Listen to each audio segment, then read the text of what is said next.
honored to introduce Don Robinson, class of 2011 Lambda Fellow in Fiction.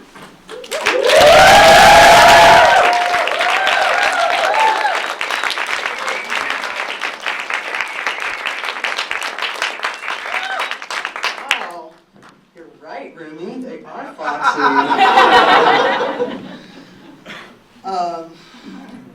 I'm Dawn Robinson. I'm going to read an excerpt from my novel, Fairyland. And the two characters that you're going to be with have just had dinner. Get this just right.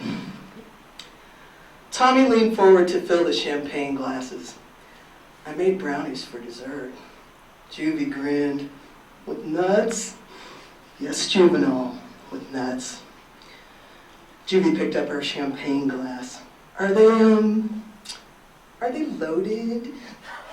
She inquired with sham innocence. Tommy gave her a glance that said how disappointed he was in her. He disappeared into the kitchen and returned with the brownies. His brow arched and he said, "Are there any other kind?" Now let's get back to the story.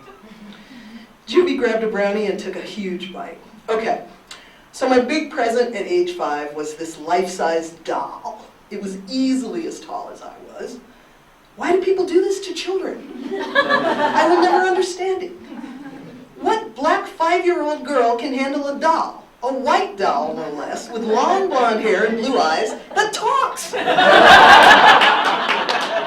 Tommy laughed so hard he choked on his wine. He gasped out, "Had you ever even seen a white person before?" Juvie snorted, "Nope." The doll had a name, Chatty Cathy. Is there anything whiter in the whole world? Tommy snorted, then his eyes opened wide. You had a Chatty Cathy? Oh God, I wanted one. He scaled his voice up into a falsetto range. Hi, my name is Chatty Cathy. I want to be your friend. Juvie grinned, her eyes sparkling with mischief. Tommy stopped short in the middle of helping himself to a brownie. Oh my God, Juvie, what did you do? Nothing. I wanted a catcher's mitt instead, that's all. Hey, how many of these can I eat and still drive home? 2 is what I had planned, Tommy said, his mouth busy munching, pleasant elevation, and yet not comatose. Juvie continued. Well, I used a pair of manicure scissors from the bathroom to remove the voice box.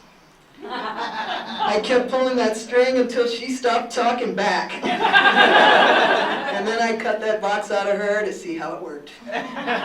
They should never have given a mechanical voice box on a string to a baby butch.